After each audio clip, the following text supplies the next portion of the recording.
data saking sedasa MIPA 6 badhe nglaporaken pawarta ingkang sampun kula serat irah-irahanipun Haornas ing Semarsa. Saben tanggal 9 September kabeh wong meringati Hari Olahraga Nasional utawa Haornas.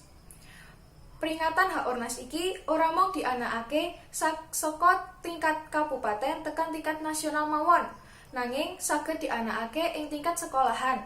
Salah sijine ing SMA Negeri 1 Wonosobo utawa Semansa.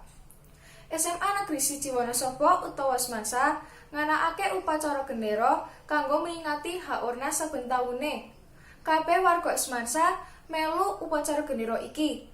Upacara gendera iki dianakake kaya upacara biasane.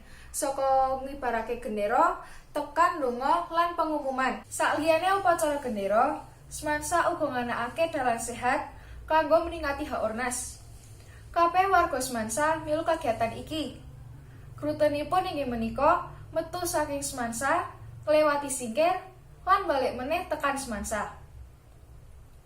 Kabeh siswa sing milu kegiatan iki senang banget, amarga bisa ngilangake stres saking tugas lan PR sing akeh. Kaya sing diomongake Nada Alvina Firdaus saka sedasa MIPA 6.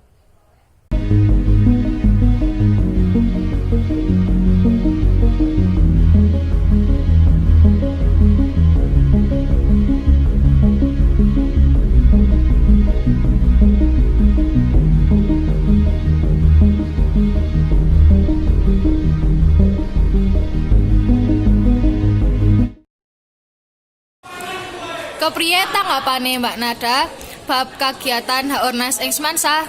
Kegiatan sing dianakake dina iku gawe pikirane bocah-bocah dadi seneng. Saliyane dadi seneng, gawe awak bugar lan sehat. Uga bocah-bocah dadi padha cepak, ora kaya biasane.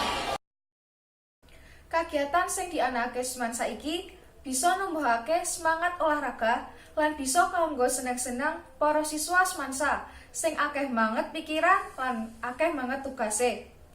Sakliyane iku, kegiatan iki bisa nggawe awake dhewe bugar lan sehat.